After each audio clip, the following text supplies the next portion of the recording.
tètè mú ṣẹ́ṣe lórí ọ̀rọ̀ hajj 2024 kan gbogbo lè wà ní sẹpẹ́ torí pé ohun tá a bá ṣe lójú ọjọ́ ní bọ́sí ní wẹ̀lẹ̀mù àti pé gbogbo ẹni tó fẹ́ bá wa ṣe hajj 2024 ilẹ̀kùn ti ṣí sílẹ̀ gbàgàdà báyìí láti tètè wá fọ́kànlẹ̀ kẹ̀sì sanwó yín lójú ọjọ́ torí pé ààyè tó kù tó nǹkan ọ̀pọ̀lọpọ̀ ló ti ń sanwó wọn àǹfààní ìsọdíẹ̀díẹ̀ wà fẹ́nikẹ́ni tí ò bá ti rówó ẹ̀ lódìdí kílẹ̀kùn iye èèyàn tá kò lọ sáájì 2024 tó tì ẹ má wàá fọ̀rọ̀ játa àmọ́ ẹgbẹ́ apá báyìí máa bọ̀ wá sí iléeṣẹ́ alálàájì ìpínlẹ̀ Ọ̀yọ́ ní hajj camp olódò Ìbàdàn tó bá sì jẹ́lé akéde ìpínlẹ̀ Ọ̀yọ́ ló bá yá sí yín lẹ́sẹ̀ ọ́fíìsì alálàájì ìpínlẹ̀ Ọ̀yọ́ wà ní former producers assembly nínú ọgbà ilé akéde oríta Basọ̀rún Ìbàdàn fún àlàyé lẹ́kùnrẹ́rẹ́ ẹ tètè máa pe 09040448451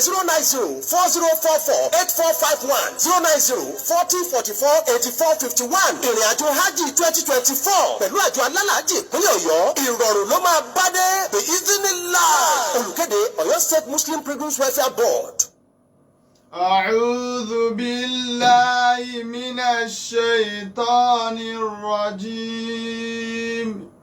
بسم الله الرحمن الرحيم قل هذه سبيلي أدعو إلى الله على بصيرة أنا ومن اتبعني وسبحان الله وما أنا من المشركين. أيا طيب الأسماء يا من هو الله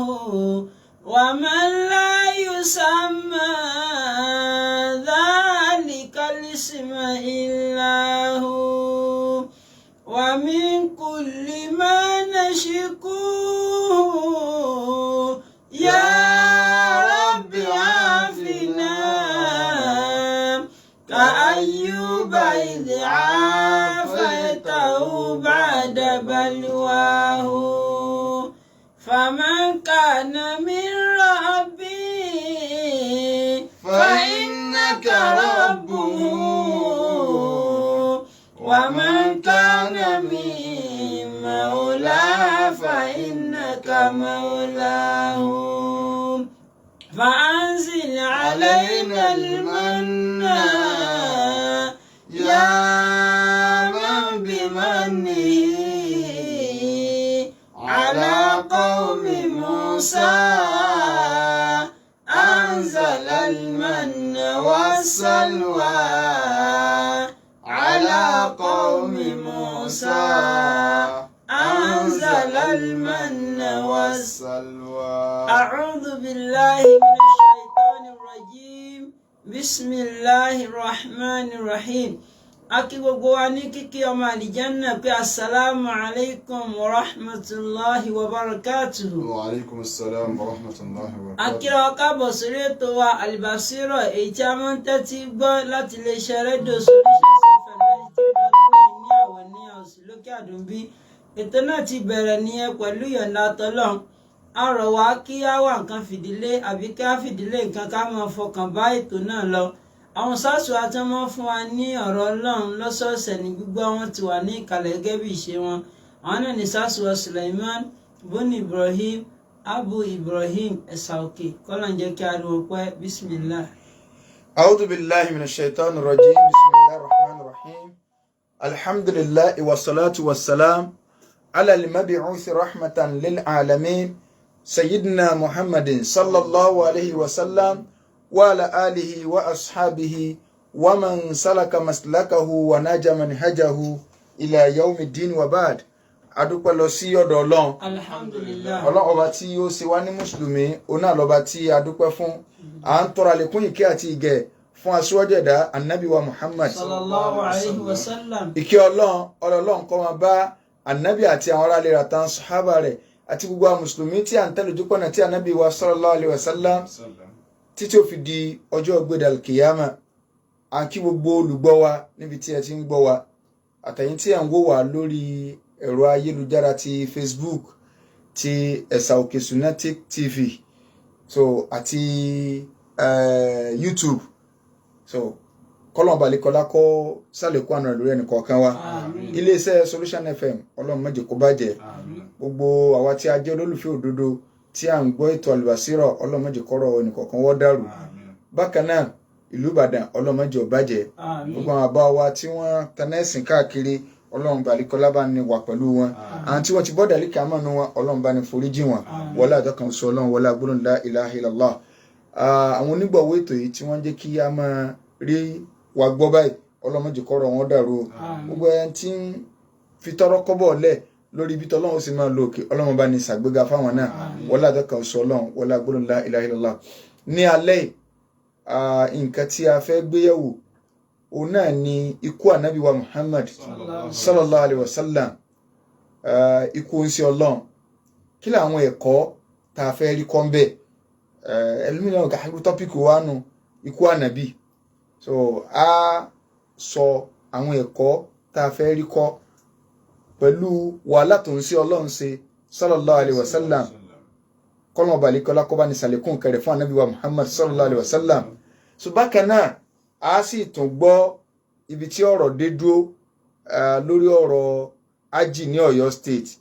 Hajj 2024 èyí tí a wà nù rẹ̀ pẹ̀lú yọ̀ǹda tọ́lọ́n so tọ́lọ́n bá ní kí nẹ́tíwọ̀kì ọ lọ a pe alága alálàájì ní Ọ̀yọ́ State tí wọ́n ti wà nílùú Saudi báyìí fún ìgbáradì fún Hajj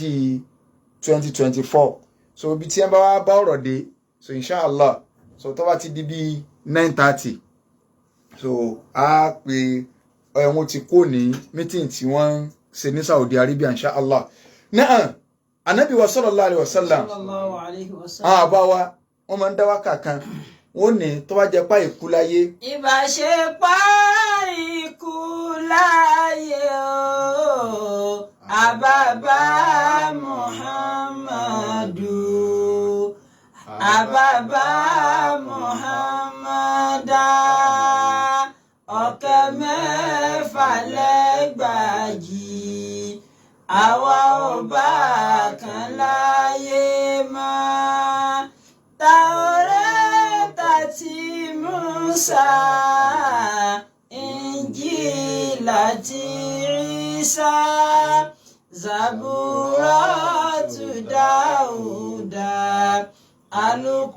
Al-Qur'anu fún ṣẹ́ńlá. sallallahu alayhi wa sallam ọlọ́run ọba àlekọ́lá ó sọ fún nínú Al-Qur'ani Karim ọlọ́run ní innaka mayyitun wa innahum mayyitun ọlọ́run ní ìwà nábì sallallahu alayhi wa sallam mọ́dọ̀ wáyé báyìí ni ó padà kú o wa innahum mayyitun àwọn tí a sì ń fi ọ́ sí ẹ̀yẹ àtàwọn tó gbà fún ọ àtàwọn tó kọ̀ fún ọ gbogbo wọn náà òkú ni wọn so mayyitu òkú tí ò tí kù tí ń rìn lórílẹ̀ ayé nù so ọlọ́run ní ọkàn sẹ́mi lọ́wọ́ ni ó padà kú eléyìí ti jẹ́ kó yé wa pé ọba tó dá ànábì wa Muhammad sallallahu alayhi wa sallam ó ti sọ fún nínú Al-Qur'ani Karim ipe ìwọ ń ṣe ọlọ́run ó kù nígbà tó wá rí bá àyà kan bẹ nínú Al-Qur'ani Karim nínú Suratul Baqara ó ní akhiru ayatin nazalat ala rasulillah àyà tó jẹ́ pé àyà tó kàn sẹ́rí àwọn àfọ ní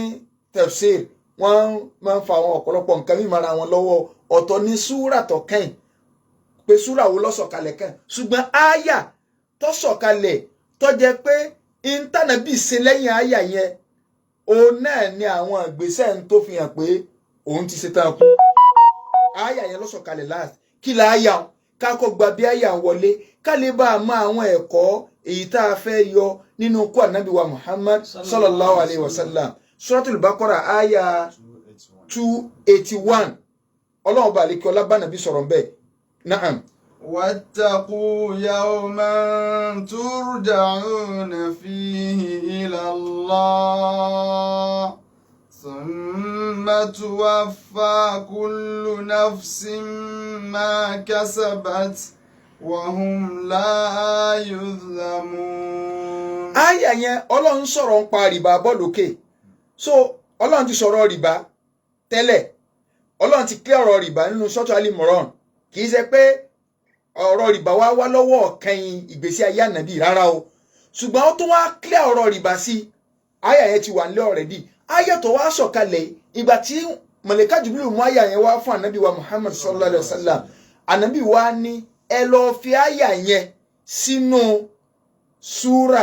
Suratul Baqara láàrin aya rìbá sí ntọ́tẹ̀lé ẹtì eléyìí náà bọ́bẹ̀ ànábì ní ń gbé àwọn aya kọ̀ọ̀kan ní sọ yọmọ sọ pé aya tó sọ̀kalẹ̀ Al-Imran di mélòó náà ó di iye báyìí ẹ lọ fi eléyìí síbẹ̀ ẹ fi eléyìí síbi báyìí torí pé òun lọ́lọ́run rán kì í ṣe kí báwọn aya yẹn ṣe sọ̀kalẹ̀ ni wọ́n ṣe àrẹ́ǹjì ẹ̀yẹn bá nàbì ṣe tònú sallallahu alaihi wasallam ànábì wa sọ pé ẹ lọ fáyà síbẹ̀ kí láyà náà ọlọ́ni wattaqu yawman gbogbo ẹ̀ mùsùlùmí ànábì máa bá ń sọ fún kálukú wọn pé ẹ lọ páyà ọjọ́ kan ẹ lọ bẹ̀rù ọjọ́ kan ọjọ́ wo náà ni turja'una fihi ila Allah. inú rìwáyà mi àwọn àfọ ní tajwid àwọn àfọ ní ilmul qira'at àwọn míì kàyí pé tarji'una fihi wọn ò gbé wá ní lil majhul wọn gbé wá ní lil ma'lum ọlọ́run ní wattaqu yawman turja'una fihi ila Allah. ẹ lọ bẹ̀rù ọjọ́ kan tí kálukú yín ọ̀sẹ̀ rí wá bẹ́mi ọlọ́run tẹ́ pàdé mi ọlọ́run lẹ́sẹ̀ ògbèjì tí ó kèmí àti yín nìkẹ́ báyìí ẹ páyà àjọ náà tó bá jẹ́ pé kẹ̀kẹ́ pàdé mi lásán tí ń kẹ̀kí ń pẹ́ ńlẹ́ o bó o ní o ẹ má bá ti yín lọ o kò bá mọ̀ dáa ọlọ́run ní thumma tuwaffa kullu nafsin ma kasabat. kullu nafsin gbogbo ẹ̀mí kọ̀ọ̀kan tuwaffa ma kasabat gbogbo ntẹ́mi kọ̀ọ̀kan ṣe láyé níṣẹ́ láwàá sánlẹ̀sán jọ́nà pé ìwọ ló ṣe báyìí ẹ̀san rẹ ni ìwọ ló ṣe báyìí ìjìyà rẹ rè ìwọ ló ṣe báyìí ẹ̀san rẹ ni ìwọ ló ṣe báyìí ìjìyà rẹ rè. wahum la yuzlamun. ọlọ́ni wahum la yuzlamun àní bu ẹnì kankan sí àní sábòsí ẹnì kankan àyà yìí nígbà tó sọ̀kalẹ̀ tánàbí ni wọ́n lọ fi sínú súràtà ni wọ́n fi síhun ẹ̀yin náà jẹ́ agbó àyà yìí tó bá jẹ́ pé àwọn ibi tí mánì ti jókòó láyé èèyàn mo rántí ọdún kan tá a wà ní umra àwa fẹ́ ṣe tàwáfù lìwàdà tàwáfù tá a fi dágbére pé àwa ń lọlé o àyà tí mò ń sọ yìí ó ní ìmáàmù ká wàláhì ok ọkà àyà wa yuhadhdhirukumullahu nafsa ni kì í ṣe lè lọ́kà so wa yuhadhdhirukumullahu nafsa níbi tọ́lá ti sọ pé mo sì ń kìlọ̀ ẹ̀mí ara mi fún yín o ìmáàmù ò lè kà lọ́mọ́ irú eléyìí táwọn mọ́mù bá kàn sáòdí kálukú ọ̀dàkẹ́ lọ tí wọ́n máa sọ̀kan ni ìpè ẹ wattaqu yawman ẹ lọ bẹ̀rù ọjọ́ kan kọ́lọ́ wọn máa sọ pé ẹ páyà ọjọ́ kan ìjọ́ wo turja'una fihi ila Allah. tí gbogbo yẹn wà bẹ́mi ọlọ́run thumma tuwaffa ẹ̀yin àfà gbogbo ẹ̀yin àfà wa ẹ jẹ́ kálukú wa náà bẹ̀rù ọjọ́ kan gbogbo fatiwa tẹ̀ ń paasi tí kálukú tí social media ti sọ kálukú di ẹni tó jẹ́ pé ó ti wá di champion láyé ara rẹ̀ ẹ máa jẹ oúnjẹ kìíní kan lọ ẹsẹ báyìí kìíní kan ta ló ní ẹ má lùlù ta ló ní ẹ má ṣe gbá ẹ sì bẹ̀rù ọjọ́ kan wattaqu yawman. wattaqu yawman. ẹlòmíràn kẹsàn án sọ dáhùn yóò fi rẹ́rìn gbogbo wa kọmẹńtétọ̀ náà tó o máa ń kọ́mẹ́ǹtì lórí Facebook tó jẹ́ pé gbogbo nǹkan burúkú ìwọ ló rí fọ́tò ẹnìkan tó gbé báyìí sọ ọmọ rúpọ̀ ẹni ọlọ́ àbọ̀ rò pé bí kálukú wá ṣe ń ṣèdájọ́ ara wa láyé lọ́lọ́run ṣe ń bá kálukú lónìí ẹlòmíín bẹ tó fojú di tó ní mọ tó jẹ́ wájú ọlọ́run tó jẹ́ pé ọwọ́ tó ṣe ń parẹ́ lásán oní òkọ jìyà wájú ọlọ́run tó ọlọ́run bẹ̀rẹ̀ pé n tó ń táìpù ṣé mo bì ọ́ ṣé n tó sọ ń pa ẹni ṣé mo bì ọ́ ń parẹ́ ọ̀dà náà tó bá ṣe sí mi wọ́ mo gbé ránṣẹ́ sẹ́yìn onípò òfin kọ̀rẹ́tì ẹ̀ kálukú máa rántí ìjọ nǹkó tó táìpù nǹkan ìwọ tó fẹ́ ṣe wáàsí máa rántí ọjọ́ nǹkó tó ṣe wáàsí wattaqu yawman. wattaqu yawman turja'una fihi ila Allah. thumma tuwaffa. thumma tuwaffa kullu nafsin ma kasabat wa hum la yuzlamun. nígbà táyà ẹ̀ sọ̀kalẹ̀ àwọn àáfàá wọ́n ní ẹ̀yìn ìjọ kẹsàn-án táyà ìsọ̀kalẹ̀ ànábì jáde láyé sallallahu alaihi wasallam apá kan àáfàá sọ bẹ́ẹ̀ Imam Bukhari ọgbà wa nínú tábàlọ́lù Fathul Bari àbá ń bẹ̀bẹ̀ àtàwọn tí àmì táwọn àáfàá fi ń rìnlẹ̀ yìí pé after 9 days táyà ìsọ̀kalẹ̀ fànàbì ó là Ànábì jáde láyé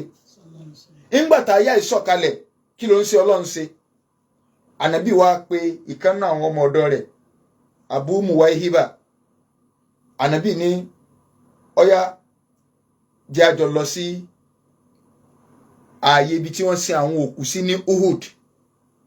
ogun ààyè ibi tí wọ́n ti jagun Uhud gbogbo àwọn alálàájì tá a máa ń lọ Mẹ́kà ẹ rí i pé tá a wá dé Mádínà wọn ó máa dé ibì kan wọn ó ní ibi náà ti jagun Uhud ibi ogun Uhud tààrò ké méjì báyìí tí ó sàlẹ̀ tí wọ́n máa ta èso dàbínú èso nǹkan ájúwà tí wọ́n máa ta fún abẹ́ so ààyè ibi tí wọ́n sin àwọn tí wọ́n fi ibì kan hàn wá pé ibi tí wọ́n sin àwọn sàbẹ́ tó kú sáàrin sí ni o àwọn tó kú sáàrin yẹn tí wọ́n ti ṣe fẹ́ǹsì tí wọ́n ti ṣe rí yẹn ìgbà náà ìlànà bí lọ kí wọn ààyè yẹn lànà bí ti lọ kí wọn Ànábì ní kí ọmọ ọ̀dọ̀ òun ìyún Abu Muwaihiba Ànábì ní ó já wọn lọ nígbà wọn débẹ̀ ó ń ṣe Ọlọ́run sallallahu alaihi wasallam Ànábì ṣàdúrà fáwọn ará Uhud àwọn mùsùlùmí tí wọ́n pa á bẹ̀ Ànábì ṣàdúrà fún wọn Ànábì wa ń sọ fún yín pé assalamu alaikum ahla diyar so antum sabiqun Ànábì ní ẹ̀yin tẹ́ wà ń bí tẹ́ ń gbénu lé ẹ̀yin lẹ́ni ìṣáájú wa ana bikum lahiq èmi náà ń bọ̀ àbáyín báyìí sallallahu alaihi wasallam so Abu Muwaihiba sáà ń wo Ànábì báyìí so Ànábì ṣàdúrà fún wọn tọ́pọ̀ lẹ́yìn ìgbà náà Ànábì ní kó jẹ́ káwọn lọ sí Bàkè ibi tí a tó máa ń sin òkú sí náà nù o so níbẹ̀ kára máa dúró díẹ̀díẹ̀ kára máa yọ àǹfààní kì í ṣe pé gbogbo rìwáyà tìtọ̀ wá la fẹ́ máa sọ àbáwọn àtàlà la fẹ́ máa sọ lọ ṣùgbọ́n ká máa wo iṣẹ́ tànàbí ṣe nígbà tó kù díẹ̀ tí ó kù níbẹ̀ wọn lánàbí lọ bí tí ẹ sin àwọn òkú sí ní Húdù lẹ́yìn ìgbà náà ó lọ sí ìtẹ́ mùsùlùmí tí ń bẹ nílùú Madina ìyún bẹ̀là ń pè ní Bàkín ààyè ìtẹ́ yẹn ló wà ní opposite mọ́ṣáláṣí Ànábì tí a máa ń mú àwọn alálàájì náà lọ pé ono ibi tí ẹ ń sin àwọn òkú sí lójú ayé Ànábì no lónìí àwa mùsùlùmí a mọ̀ ti fọ̀rọ̀ tẹ́lẹ̀ ó fẹ́ kọ́ àwọn mùsùlùmí la ní ìtẹ́ ni a ń sìnkú sí lójú ayé Ànábì gbogbo mùsùlùmí tó ní wọ́n máa sin ọ́lé ní tó ń ṣe ọ̀dà change àsọtẹ́lẹ̀ inú téèyàn fi máa rí ládàá gbà ni pé ká máa lọ sí ziyara òkú ní tẹ́ ká máa lọ sí ziyara òkú ní tẹ́ àwọn tí èé ṣe mùsùlùmí àwọn ní àwa àgbà kan rí táwa ń gbẹ́jú bá kódà ní tí wọ́n ti lò tó ti kún tí ń bẹ láàrin ìgboro Ìbàdàn ń bẹ ń bẹ láì mọ iye mùsùlùmí ní àwọn àmọ́ wá ké ẹlòmíràn ni abalágbájá sí ọ̀wà kọ́lé ni kódà ẹlòmíràn kọ́lé lọ́kọ́ ẹjọ́ jẹ́nu sí ọwọ́ rẹ̀ ilẹ̀ lọ sí sẹ́nu àgbàrá àbí ọjẹ́nu sí ọwọ́ rẹ̀ sí nǹkan rí lẹ́sìn bàbá Mágàjì alágídí so ẹlòmíràn lágbé pé òun ní Mágàjì nulẹ̀ kò sọ̀rọ̀ tẹ́ kankan ibi ojú wíńdò ẹ̀lọ́gẹ́ bẹ́ẹ̀ ẹlòmíràn wá dẹ́n tí a ń padà ń dá gbogbo tí a fi ń ṣègbọ̀nsẹ̀ lé lórí tó tẹ́ bá lọ náà fámílì àwọn sí kálukú wọn náà tójú bọbẹ lọ dí kan lọ bẹ̀rẹ̀ lọ oríta mẹ́rin lọ ayẹyẹ ẹwọnú agboolé lọ kálukú lọ wò gbogbo sàárè tí ẹ ń sin bẹ ìmí òjò ti gbé gbogbo kí lorúkọ rẹ̀ lọ gbogbo yèèpẹ̀ àti kíní símẹ́ǹtì tí ẹ fi mọ́ so ọwọ́ ara sẹ́kù símẹ́ǹtì kòńkòló báyìí nígbà tí ara dé fìlà sórí so ó ti gbẹ́ so àdògán nǹkan wọ́n kó lẹ́rọ míì nígbà tí ẹ̀ tún ta family house ẹlòmíì orí sàárè bàbá rẹ̀ ní ẹ gbé kíní nọ́ọ̀sù èpo lé lórí so Ànábì sallallahu alaihi wasallam ó lọ sí ààyè ó ṣàdúrà so nígbà tí Ànábì ṣàdúrà tán Ànábì wa ń sọ yí pé nígbà tó wà ní Uhud Ànábì sọ̀rọ̀ kan tí mo rántí nìsín nínú àwọn tó ṣẹlẹ̀ bẹ́ẹ̀ Ànábì ń sọ yí pé ó sì ń wù mí kí n rí àwọn ọmọ ìyá mi ó ń wù mí kí n rí àwọn ọmọ ìyá mi Abu Muwaihiba wọn bá Ànábì lérè yìí pé alasna ikhwanak sáwọn èyí sọmọ ìyá rẹ ni Ànábì ní antum ashabi sàbẹ mi lẹ jẹ àjọ lùgbà ni àjọ sẹmí ni àwọn ọmọ ìyá mi tí mò ń sọ òun làwọn tí ń bọ̀ lẹ́yìn tí wọn ò fojú kàn mí tí wọn sì gbà mí gbọ́ ń sì ń wù mí báyìí bíi kí n rí wọn sallallahu alaihi wasallam Ànábì ń jẹran àwa yìí tààrà Ànábì sókò ẹ̀ka náà máa jẹran rírí Ànábì ẹ̀ka náà máa jẹran rẹ̀ tábàlà ń jẹran rẹ̀ ǹjẹ́ ń tó gbé lọ́ọ́là ń ṣe àwọn bàbá wọn ní má fi rírí ànábì pa mí lẹ́kún. má fi rírí ànábì pa wá lẹ́kún. Ànábì tá ò rí tá ò jẹ̀ràn ẹ̀. má fi rírí ànábì pa wá lẹ́kún. So ànábì sallallahu alaihi wasallam ó ní àwọn ọmọ ìyá mi ti ń rí ṣùgbọ́n o ànábì ní èmi o ìní ṣáájú gbogbo yín wa anna faratukum indal out á pàdé o ẹ̀yin tẹ́ ẹ̀ rí mi ń ṣáájú yín dédé omi àbàtà àlìjẹ̀nnà tọ́lọ́run ó fún mi jọ̀gbọ́dọ̀ àdìkì àmọ́ tọ́jà pé mi ní ìmọ̀ bomi fún gbogbo yín báyìí tí ń fi gan ní yín tó bá dijọ́ náà ọlọ́mọdé wọn wọ́ wa ti.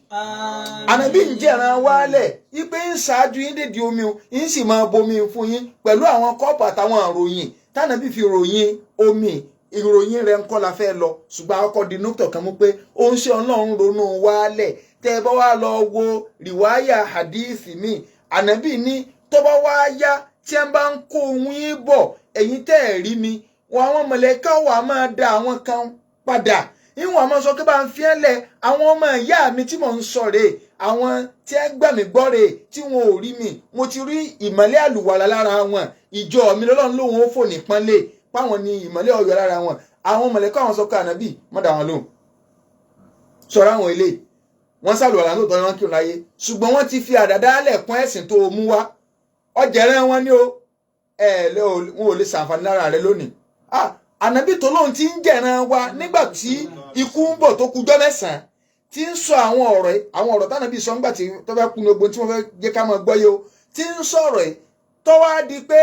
ó rí àwọn èèyàn kan tán táwọn mọ̀lẹ́ká dá wọn padà kí lànàbí wa ń sọ ànàbí ní sẹ́yìn tí wọ́n ń sẹ́nu fasuqan lakum ìpìlẹ̀ ànàbí sẹ́wọ̀n o pé ìbínú Ọlọ́run kó máa bá yín ànàbí sọ bá sallallahu alaihi wasallam so ẹ̀yin lẹ change ẹ̀sìn lẹ́yìn ìgbà tí mo kú ẹni tó lóun ti ń jẹ̀ràn wa tí ń ran kàn wa kí wọ́n wá dijọ́ náà tó ọ̀bà fẹ́ wọn dọ́ ọ padà jìnnà sí bídíà ni o ọ̀bà fẹ́ wọn dọ́ ọ padà kí wọ́n dọ́ ọ padà níjọ́ náà tánàbí tí ń jẹ̀ràn rẹ lẹ̀ yá jìnnà sí bídíà ó ń ṣe Ọlọ́run sallallahu alaihi wasallam ó ṣàdúrà ó sọ gbọ́ ẹ̀ tán ànábì padà sílé nígbà tánàbì padà sílé ànábì ń sọ fún àwọn ìyá wa àwọn ìyàwó rẹ̀ wípé ìwọ tóun jẹ ní ogun Khaybar ogun yìí kò ju bí ọdún bíi 3 àtààbọ̀ lọ sígbà náà torí pé lójú ogun yẹn ìní arábìnrin kan lẹ́yìn ìgbà tí wọ́n parí ogun táwọn ń bọ̀ yẹ̀hùdíyà ni kí làwọn yẹ̀hùdíyà náà àwọn Júù so òní lọ́dún ẹlẹ́ẹ̀keje tí wọ́n ṣe jíra ó ní obìnrin lọ́wọ́ á mú ẹran kan ẹran tí wọ́n ti lé ní ìwọ so ọkọ rẹ̀ ni wọ́n ń pè ní Sàlámì so ìyàwó Sàlámì ni Sàlámì yẹn sì jẹ́ ọmọ Mishkam òun lọ́wọ́ á lé ìwọ sí ara ẹran ọwọ́ afọ ànàbì àtàwọn sàbẹ wọn rán díẹ̀ wọn jẹ ńgbà wọn jẹ ibi wọn ti ń jẹ lọ́lọ́run ti fi mànàbí pé ìwọ àbẹ Ọlọ́run ti jẹ ọjẹ lè hekima ti ń ya alámùhà fúrísì tọ́lọ́run balẹ̀ kí ọlámọ̀ Ọlọ́run lágbára kọ́ sọ fún bẹ́ẹ̀ ṣùgbọ́n wọ́n fẹ́ yọ nǹkan bẹ́ẹ̀ ni ànàbí wa jẹ tán ànàbí wa kó obìnrin pé ẹ̀yin sàbẹ stọ́ọ̀pù ẹran tá à ń jẹ pọ́ìsìn wà ń bẹ ẹ lọ pè wá kí ló tó fi ṣe báyìí pọ́ìsìn wà ń bẹ Ọlọ́run fẹ́ dán ọ wò ní bóyá ànàbí Ọlọ́run ni ọ́ so ànàbí ni ọ máa lọ torí pé ńgbà ìwọ yóò ṣiṣẹ́ ṣùgbọ́n ó kú òtán bó ṣe ń di bí alẹ́ nínú àwọn sàbẹ kan látara ọwọ́ tí ẹ jẹ wọ́n bọ́dẹ àlìkàmà lànàbí fi ni wọ́n lọ mọ́bìnrin náà wà kún wọn pa ṣùgbọ́n wọn yóò ṣe lára ànàbí ọdún kìíní ọdún kejì ọdún kẹta so ńgbọ̀ wá di ijọ́ tànàbí kò ní ibi tó ti lọ kí àwọn ìtẹ́ tó ti lọ káwọn òkú yẹn bó ṣe wá délé báyìí ànàbí wa ń sọ fún ìyàwó Aisha yìí pé mò ń rí oró torí pé bó ṣe ń délé báyìí ọjọ́ náà ọ̀rọ̀ kan bẹ́ẹ̀ bí ọ̀rọ̀ yẹn tí mo fẹ́ sọ torí nǹkan mìíràn tó ṣẹlẹ̀ nígbà tánàbí ìdébà kẹ́ẹ̀ so bóyá kí n tètè relate ẹ̀ ànàbí àti àbúwọ̀ ẹ̀bà nìkan ìlọ́mọ̀ yàn ṣùgbọ́n ànàbí padà tásìrí nǹkan yẹn nígbà òdìbí ìjọ mélòó kan lẹ́yìn rẹ̀ kí ni tó ṣẹlẹ̀ nígbà tánàbí ń ṣàdúrà fáwọn ará àbàkẹ́ ànàbí ń sọ pé ẹ̀yin ará àbàkẹ́ tí ẹni bí tí ń sin òkú sí ní Mádínà ẹ mọ̀ kú oríire o ẹ̀yin ti wà nù ìdẹ̀kùn tẹ́ ẹ bá máa ń táwa tá a wà láyé lónìí tá à ń fojú winá nínú àdánwò ànábì ń sọ bá ń jọ náà lọ́hùn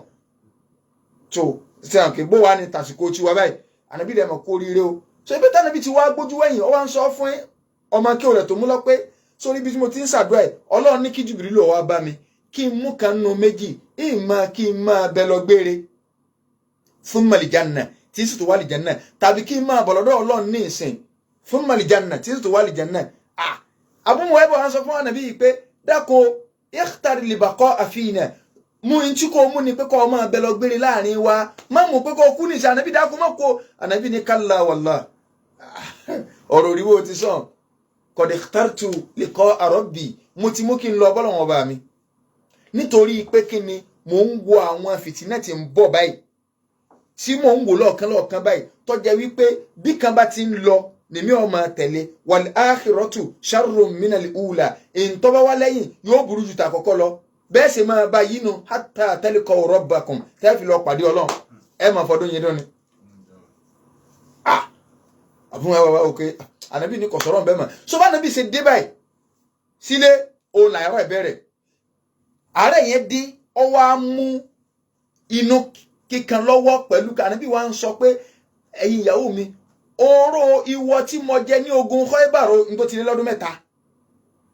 kódà ó ti lé lọ́dún 4 mo ti ń rí oró yẹn ara rẹ̀ ní mi padà ọlọ́run dá oró yẹn padà kọ́mọ ní ànábì la li hikmatin ya'lamuha sẹ́wọ̀n ìwọ téèyàn ti jẹ after 3 years after 4 years tí ẹsẹ̀ wá ń ṣiṣẹ́ so ó ní hikima wisdom kan wà ń bẹ ọ wà behind there so ànábì bẹ̀rẹ̀ báwọn sallallahu alaihi wasallam ààrẹ yìí bẹ̀rẹ̀ garagara so nígbà tí ó tó bí ọjọ́ mélòó kan ààrẹ yìí ń lágbára sí sallallahu alaihi wasallam ànábì ní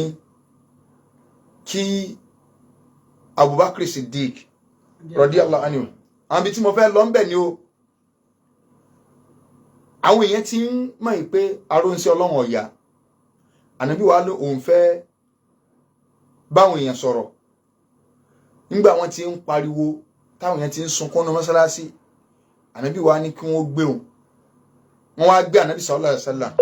wọ́n gbé lọ ní mosque nígbà wọn débẹ̀ ànábì ni wọ́n kọ́ torí pé ìnira yẹn pọ̀ kó tó di pé ànábì dénú mọ́sálásí ara yẹn ti ń ní gan ànábì ni wọ́n da omi sí lórí ó bomi sórí ànábì ni wàláhì ikú òyì sí o fún oúnjẹ ọlọ́run gan sọ bá ikú òyì sí o so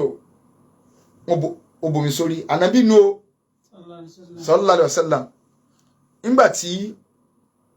ó dénú mọ́sálásí ànábì wa ń sọ fún gbogbo kó tó di pé ànábì dénú mọ́sálásí ìyàwó Aisha radiyallahu anha ó rí ìnira tánàbì ń rí ànábì ìyàwó Aisha wa mú ọwọ́ ọfẹ́ mọ́ bánàbì fọwọ́ ojú rẹ̀ ráì pẹ̀lú pé bánàbì ń sọ pé gbogbo ara ń ní òun ìyàwó Aisha wa fẹ́ máa tọwọ́ bomi ó wá rí i pé ọwọ́ tànàbì ó lọ́lá ju ọwọ́ òun lọ ìwọ̀n fọwọ́ ànábì kan omi ń fi ń ra ojú rẹ̀ ìwọ̀n sọ yìí pé Allahumma rabban nas adhibil ba's ishfi anta shafi la shifaa illa shifaa'uk shifaan la yughadiru saqaman àdúrà tá a kọ́ wa ń gbà kan pé ànábì ní ká máa ṣe fẹ́ni tára rẹ̀ ọ̀yá ìyàwó Aisha náà wá ń ṣe fanabi sallallahu alaihi wasallam ànábì wa ní Aisha àdúrà tó ń ṣe òun iṣẹ́ lásìkò sìn àsìkò ti tó ni sallallahu alaihi wasallam ànábì ní àdúrà ilé ò lè gbà mọ́ báyìí so àsìkò ti so ìyẹn wá jẹ́ káwọn sọ̀hábà wà nínú ìbànújẹ́ àwọn mùsùlùmí wọ́n wà nínú mọ́sálásí tí kálukú bẹ̀rẹ̀ sí ní pariwo ànábì ní kí ló dé wọ́n ní àwọn mùsùlùmí ni o nígbà àwọn òrí wà ànábì kọ jáde sí ẹ wọ́n ti mọ tí ń ṣẹlẹ̀ so ànábì wa ní ọ̀dà ẹ bá ń bomi sórí orí fífọ́ yẹn kó lè bá a lọlẹ̀ ọ wá wé aṣọ mọ́ orí ó wé aṣọ mọ́ orí ó ti aṣọ bọnú omi wọ́n wá bá wé mọ́ orí ìgbà wé mórí pé kórí fífọ́ yẹn orí yẹn fọ́ ànábì gan sallallahu alaihi wasallam ànábì wa wọnú mọ́sálásí ànábì wa àdírẹ́sì àwọn èèyàn ìpè ṣé ẹ rò pé àdéhùn èmi àti yín òun láyé tá a wà ẹni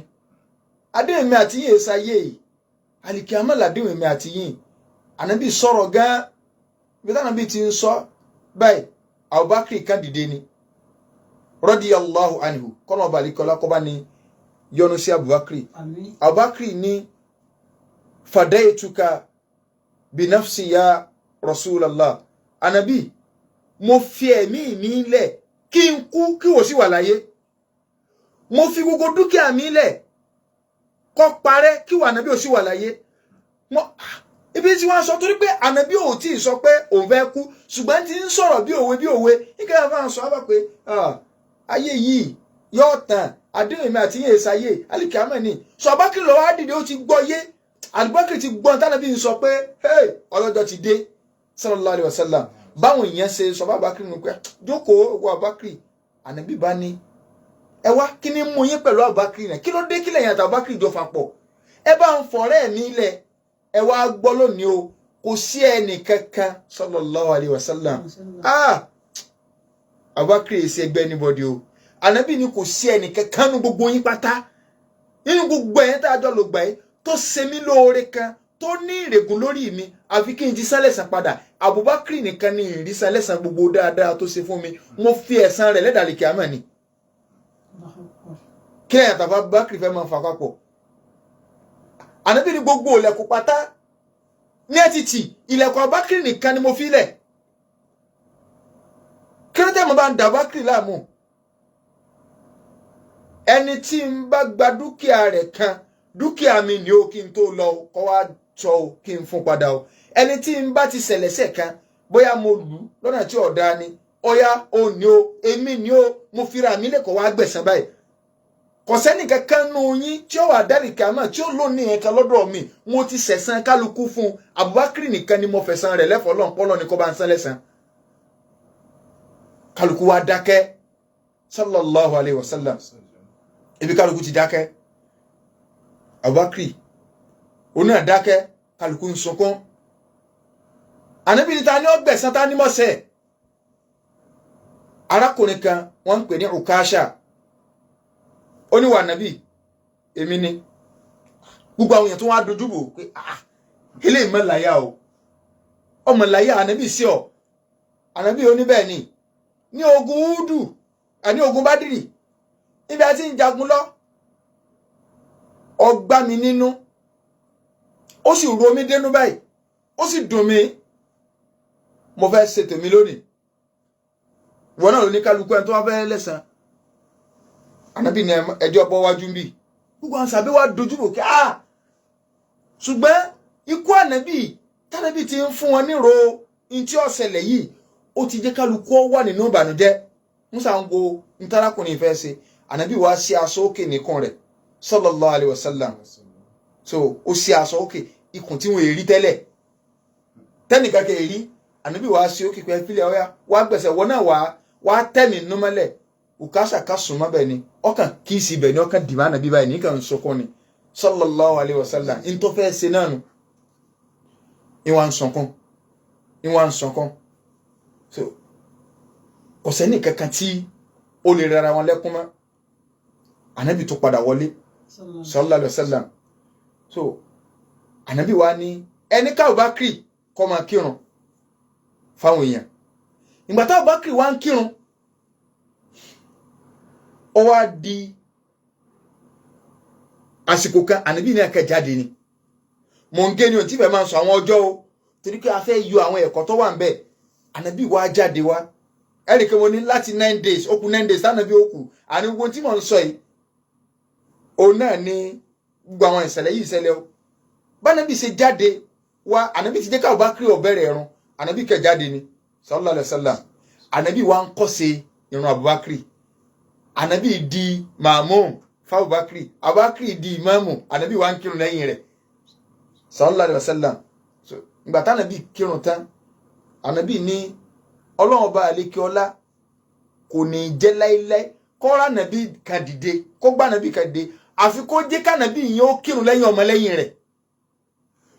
nítorí pé ẹni yẹn ni ó gbapò lẹ́yìn Ànábì un sallallahu alaihi wasallam ṣùgbọ́n tí Ànábì kò sí Ànábì Ọlọ́run mi lẹ́yìn mà ṣé àpá Ànábì ti ń sọ ta ni ó di àlífà a tún sọ eléyìí kó máa jẹ́ ìdọ́rọ̀ padà sáwọn ṣíà lẹ́nu.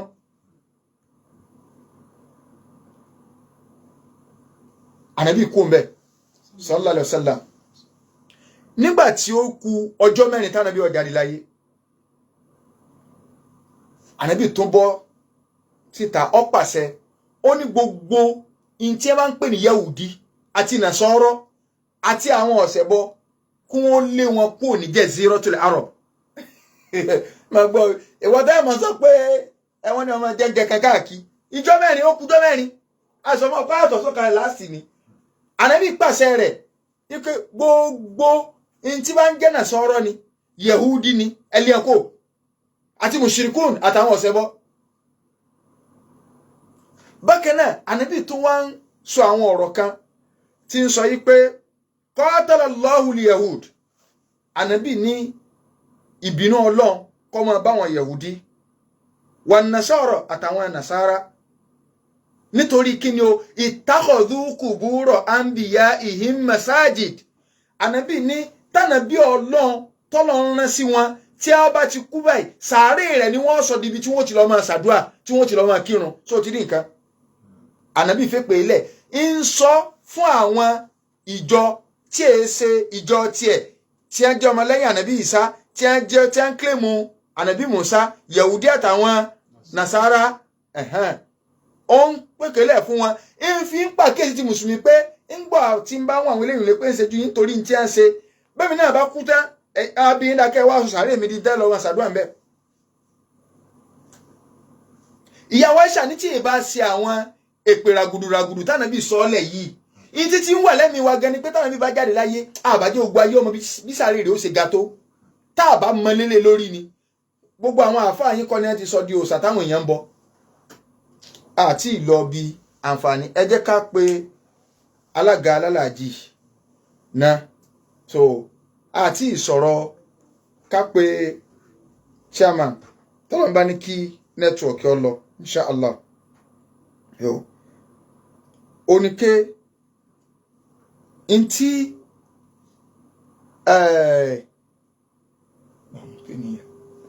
nọ́mbà yẹn náà láti ń try yìí no tọ́lọ̀ bá ní kí nẹ́tíwọ̀kì ọlọ́ba ti ń try rẹ̀ so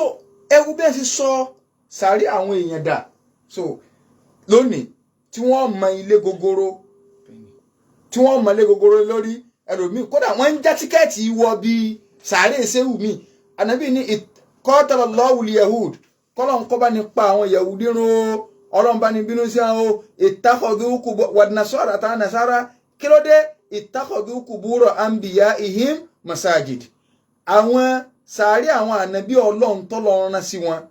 wọ́n sọ di masalasi tán bá ti kú tán wọ́n sọ di ibi tí wọ́n ti lọ máa gbàdúrà sẹ́yìn pé ànábì náà ń jẹ́ kó yé wa nípa pé tómi náà bá lọ o ẹ má dán wò ẹ má sọ sàárè mi di ibi tẹ́ẹ̀tì wá sọ di tẹ́ẹ̀tì lọ so kódà ànábì tún bẹ náà pé Allahumma ìwọ Ọlọ́run la taj'al qabri wathanan yu'bad má sọ sàárè mi di òòṣà táwọn èèyàn wà máa bọ káàkiri àgbáyé tí wọ́n ní à ń lọ ṣàdúrà ń bì kẹ́ni ọkọ̀ àwọn ọjọ́ mélòó tánàbí tí ó kù ní sọ àwọn ọ̀rọ̀ yìí bí ọjọ́ 5-4 lànàbí sallallahu alaihi wasallam ní ń sọ àwọn ọ̀rọ̀ yìí ike káà mùsùlùmí kálíbà fi sí kíni o kálíbà fi sára so afẹ́fà ìgbà béèrè dáadáa mo sì ń try nọ́mbà alága lọ́wọ́ so torí ibi tí a fẹ́ dúró sí kálíbà fàyè gba ìbéèrè dáadáa àti ìparí ọ̀rọ̀ ikú ànábì ntí ìlọ́bẹ̀ àwọn fàwádìí tó wà ń bẹ́ ọ̀pá 2 rẹ̀ yóò wà níjọ́ mẹ́jọ o tá a sọ àwọn nǹkan tánàbí sallallahu alaihi wasallam tó ṣe káyìn àwọn ọ̀rọ̀ àsọọ́lẹ̀ tó sọ káyìn ìrun tó kí káyìn bó ni a ṣe kí so bó àwọn àsọọ́lẹ̀ tó sọ ń jọ náà láwọn ọ̀rọ̀ kọ̀ǹgbẹ̀ ǹjẹ́ mùsùlùmí ń tẹ̀lé má lónìí kọ́lọ̀ balikọ́lá kí ọ̀sán ẹnì kọ̀ọ̀kan wa kọ́lọ̀ ń kọ́ wọlé àdàkàn sọ rẹ̀ kọ́ wọlé agbólóhùn la ilaha illallah so àwa tí a bá ní ìbéèrè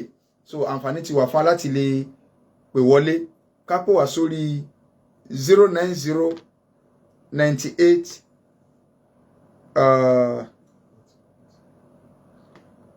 98 88 99 39 tàbí 091 2 mẹ́rin 29 39 091 2 mẹ́rin 29 39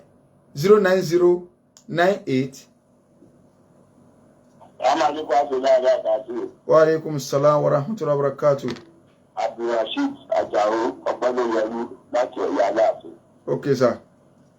Ọlọ́mọ àjẹkùn máa ń rìn. Allahumma amin. Ìbéèrè tí mo fẹ́ béèrè ni pé nípa òkú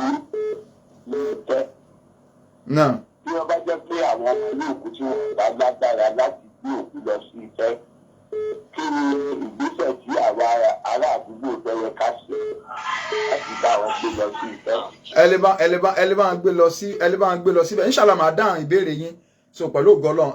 àwọn chairman aláàjì wa ní Ọ̀yọ́ state, so láti ìlú Saudi, àwọn ni wọ́n pè wọlé, so àbí àwọn lápè náà sì ti gbé inshallah. So wọ́n ó sáré fún wa ní ìró lórí ọ̀rọ̀ Hajj 2024 ní Ọ̀yọ́ state, bó ní ṣe ń lọ, kọ́nà balẹ̀kọ́lá kọ́ bá ní kún wọn lọ́wọ́. Náà, salamu alaikum wa rahmatullahi wa barakatuh. Wa alaikum assalam wa rahmatullahi wa barakatuh. Náà, gbogbo ọmọ Nàìjíríà ti ń gbọ́ yín l'Ọ̀yọ́ state. Alhamdulillah. Mo kí gbogbo ọmọ Nàìjíríà, mo kí gbogbo àwọn èèyàn mi l'Ọ̀yọ́ state o, Ọlọ́run bá wa dúró tì yín. Allahumma amin. Ẹ pẹ̀lẹ́ kú iṣẹ́. Náà, bó ni o? Alhamdulillah, dúpẹ́ lọ́dọ̀ Ọlọ́run. A fẹ́ gbọ́ bí iṣẹ́ dódó ni o. Alhamdulillah, Ọlọ́run ní kí gbogbo ọmọ já sí rọrùn, a dúpẹ́ lọ́dọ̀ Ọlọ́run. Bí mo ṣe ń sọ̀rọ̀ lọ́wọ́lọ́wọ́ yìí, a ṣẹ̀ṣẹ̀ ṣetán ní meeting NACON ni, National Hajj Commission, a ṣẹ̀ṣẹ̀ ṣe meeting tán ni. Gbogbo àwa chairman, ajẹ́ chairman state pẹ̀lú chairman NACON, a ṣẹ̀ṣẹ̀ tún kábàárà yìí. Alhamdulillah, àkọ́kọ́ náà ni wípé wọ́n ti bá wa extend ọjọ́ tí àwọn èèyàn wa máa sanwó dà di ìparí oṣù yìí, 31st of January. Okay. Hello? Wọ́n à ń gbọ́ 31st of January. Inú oṣù tá a wà ìparí oṣù yìí. Okay. Ó ní wọ́n fi kún. So a dúpẹ́ lọ́wọ́ ìjọba federal náà tí wọ́n bá wa fọwọ́sowọ́pọ̀. Mọ̀dẹ̀ inú mi dẹ́dùn wípé nínú state tó rèsì pé kán bá wa fowó kún tó rèsì ẹ̀ Ọ̀yọ́ state ni nígbà tá a ṣe meeting last. Kán bá ní fọjọ́ kún àbí? Bẹ́ẹ̀ ni pé kán bá wa fọjọ́ kún. Ọ̀yọ́ state ló rèsì ẹ̀ tí àwọn èèyàn wa yòókù náà dẹ́ gbà wọlé nígbà tá a ṣe meeting last pẹ̀lú chairman NACON. So kọ́nà tó wá kádàrá wípé kó bọ́ sí wọ́n ti bá wa fi ọjọ́ kan dé ìparí oṣù yìí báyìí. And then wíwá tí a wá sí orílẹ̀-èdè Saudi Arabia kò kí ń ṣe Ọ̀yọ́ state nìkan, gbogbo àwọn state míì náà wá pẹ̀lú chairman NACON náà, so gbogbo àwọn náà ṣẹ̀ṣẹ̀ túká nìsín ní meeting. Àti ètò tí ń lọ dáadáa torí pé àwa prepare náà ni fún Hajj. Báwo ni ilé tá a máa gbà, báwo ni ètò oúnjẹ àwọn alálàájì wa, a fẹ́ oúnjẹ pàápàá jùlọ ní Mẹ́kà torí wípé oúnjẹ Mẹ́kà ọwọ́ state ló wà, oúnjẹ Medina ọwọ́ NACON ló wà. Okay. National Commission ló lóúnjẹ Medina. So oúnjẹ tó wà lọ́wọ́ state tó oúnjẹ Mẹ́kà, a fẹ́ káwọn alálàájì wa máa jẹ oúnjẹ tí ó máa mú ọkàn rìn wọn mọ́. A fẹ́ ká máa jẹ oúnjẹ tí ó máa mú wọn máa fẹ́ pòyì mọ́. A fẹ́ kí wọ́n fìlà tó kù, a fẹ́ kí wọ́n jẹun tí ó máa jẹ oúnjẹ ìlú wa gangan náà. Sáàrì àmàlà jẹ. Sáàrì àmàlà jẹ. Ní agbára Ọlọ́run, a rí jẹ dáadáa. Pẹ̀lú gbẹ̀gìrì. Gbogbo ètò ti lọ lórí ọ̀rọ̀ àmàlà ní ẹ bá máa jẹ sẹ̀mú. Kódà bí mo ṣe ń sọ̀rọ̀ yìí, a ṣe timetable. Pẹ́pẹ́ gbogbo ètò ní àmàlà ní sẹ̀mú ní ọbẹ̀ ilẹ̀ wa náà dẹ̀ ní àjẹ ọbẹ̀ ọlọ́bẹ̀. Ọbẹ̀ ìlú wa náà la fẹ́ fi jẹ́ǹjẹ́ ìlú wa. So alhamdulillah, ètò ti ń lọ lórí yẹ dáadáa. Tí gbogbo alálàájì wa náà tinú odò yìí fún ẹ bá máa mú ògì, ẹ bá máa mú jẹ mẹ́ẹ́mẹ́ẹ́, gbogbo yẹn náà la ti ń ṣiṣẹ́ lórí ẹ̀. Ní agbára Ọlọ́run bí Qudratur Rahman, kí Ọlọ́run kó jọ kó ràn wá lọ́wọ́, kó jẹ́ ká gúnlé ayọ̀ lórí. Àmọ́ sùn nípa ti ọ̀rọ̀ Medina. Hello. À ń gbọ́, gbogbo ayé ń gbọ́ yín. nípa tọ̀rọ̀ Madina lóòótọ́ ọ̀rọ̀ Madina oúnjẹ ibẹ̀ àti ilé ibẹ̀ owó nákàn lọ wà ṣùgbọ́n àwa náà ò ní fọwọ́ lẹ́rán a gbọ́dọ̀ bá wọn sọ̀rọ̀ a gbọ́dọ̀ jókòó pẹ̀lú wọn kájẹ́ kan mọ tí state wa fẹ́ so iye ìlà tó fẹ́ ṣe meeting rẹ̀. kọ́mọ jẹ́ pé fúrádé nínú wọn mọ̀ kó fún wa. Tàbí pọpọ́ fàtòkì. So iye òun la fẹ́ ṣe meeting rẹ̀ tó a ní conference kan lọ́la ní Jeddah inshallah tá ń lọ tá a bá ti dé meeting yẹn la fẹ́ ṣe pẹ̀lú chairman lágbára Ọlọ́run lórí wípé ohun tó ń bẹ lọ́wọ́ ẹ̀yin lápọ̀ntẹ́ fẹ́ àǹdù ń táwọn èèyàn wá fẹ́ tí wọ́n fẹ́ lélẹ̀ ìkúdọ́rà ti là Ọlọ́run ó dẹ́ ràn wá lọ́wọ́. Bákan náà a ti ṣe meeting papọ̀ pẹ̀lú àwọn tí wọ́n máa bá state wá ṣiṣẹ́ ń bíbáyìí tá à ń pè ní Saudi Hajj coordinators so a ti bá wọn jókòó pọ̀ nírọ̀lẹ́ yìí a ti ṣe meeting kí ló máa ń di alálàájì wa lọ́wọ́ tó yẹ pé alálàájì wa tí wọ́n bá dé Mẹ́kà wọ́n lè gbé báàgì kalẹ̀ fún 2 hours tí wọn ò ní tí ì rí yàrá gbà àwọn iṣẹ́ wo la fẹ́ ṣe lórí ẹ̀ torí n tó wù wá tá a fẹ́ ṣe kọ́nà ojú ó ṣe é ṣe kò ní pé alálàájì bá ti fẹ́ kú nílé ni kó ti mọ hòtẹ́ẹ̀lì àti room number. Okay. Báwo ló ṣe máa rọrùn báwo la ṣe jọ máa communicate papọ̀ pẹ̀lú àwọn èèyàn wa ń bí báyìí a bá ti ń send list sí nítorí pé àfẹ́ sojú ṣáájú báwo làwọn èèyàn ṣe sanwó sí bẹ́ẹ̀ la ṣe fẹ́ kí ìrìn àjò wọ́ jẹ́. So àwọ̀ tó bá láìpẹ́ inshallah a máa bẹ̀rẹ̀ àwọn screening kan tí a fi mọ àwọn wo larúgbó àwọn wo làgbàlagbà ibo ló yẹ kán wà bóde yóò ṣe jágbàlagbà táwa lọ bí sí. floor 80 floor 8. floor 8 floor 10. So a ní ká mójú tó yẹ dáadáa. tí màmá ó ti máa gàràfà lẹ̀ káràbò tó dé. So a fẹ́ rí alálàájì wa physically inshallah tá a bá ti dé àwọn activities wa máa bẹ̀rẹ̀ wẹ́rẹ́wẹ́rẹ́ a fẹ́ rí alálàájì wa physically láti mọ ẹni yìí bolo fi tiẹ̀ pẹ̀lú ọjọ́ orí ni pẹ̀lú àlàáfíà ni pẹ̀lú ni àmọ́ bó láṣẹ tó níbo lọ́ bá àwọn obìnrin mu níbo lọ́ bá àwọn ọkùnrin mu lágbára Ọlọ́run. Bákan náà àdẹ̀fẹ̀ kọjá sí pé ibi tá a máa gbà ilé tá a máa gbà ilé tó máa níbi hall tí ò bá jẹ́ mosque kọjá bí hall tó tóbi torí tá a bá fẹ́ máa ṣe ìdánilẹ́kọ̀ọ́ oríṣiríṣi lecture la fẹ́ máa ṣe fúnra wa. Even ó wà kọjá sí pé àwọn competition kéékèèké quiz ká máa ṣe fáwọn alálàájì wa ká máa ṣe fún wọn pé òkè nípa tọ́jẹ́ mọ́rọ̀ àdìsí ànábì ni tọ́jẹ́ mọ́tàn ànábì ni káwọn alálàájì wa kán lékún nímọ̀ kán lékún lẹ́sìn òun náà ni ìgbìyànjú wa tí à ń ṣe. Eléyìí ni àwọn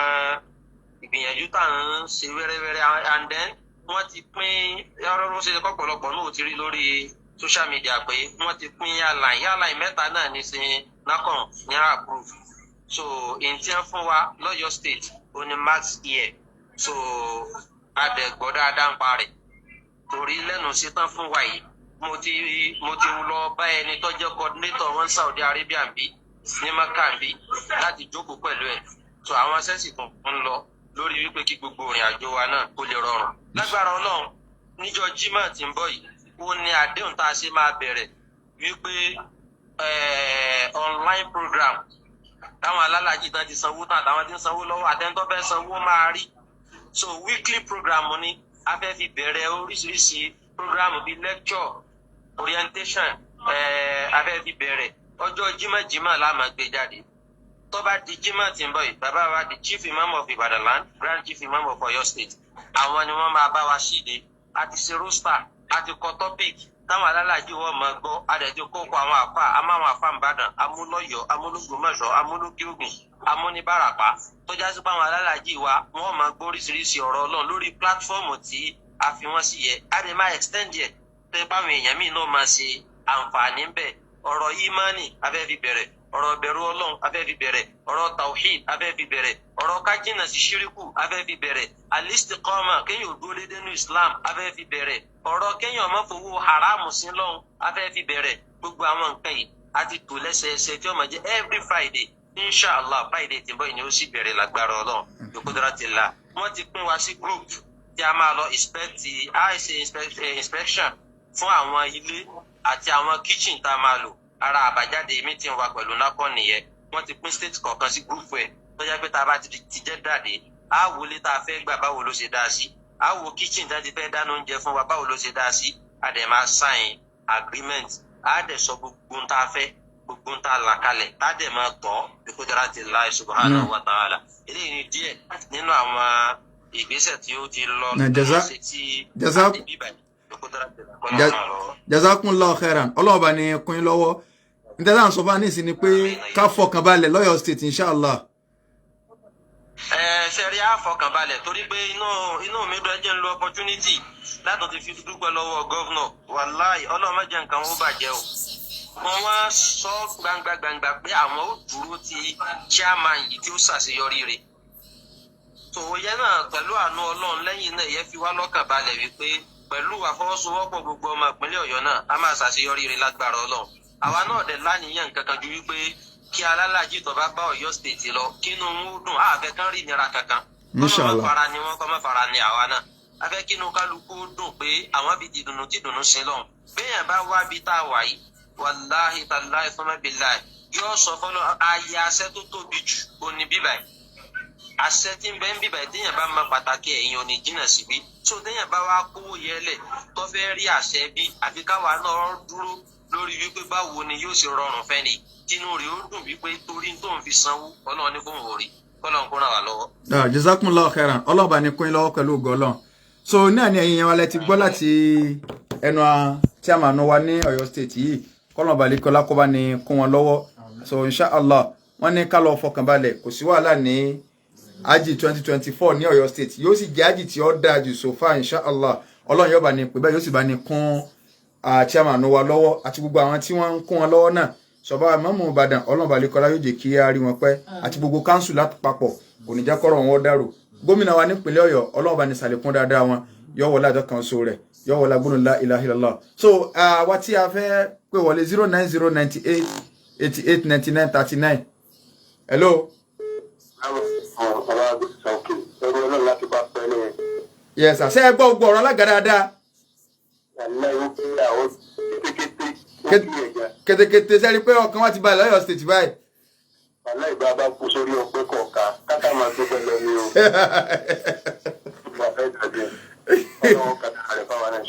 Alama mi. Sọ lórí ìyànnà lálẹ́. Ṣé ọ̀pọ̀ ìyá tó ní bẹ́sẹ̀ bá pẹ̀lú owó yóò sọ ilẹ̀. Bẹ́ẹ̀ ni yóò sọ lẹ̀ o.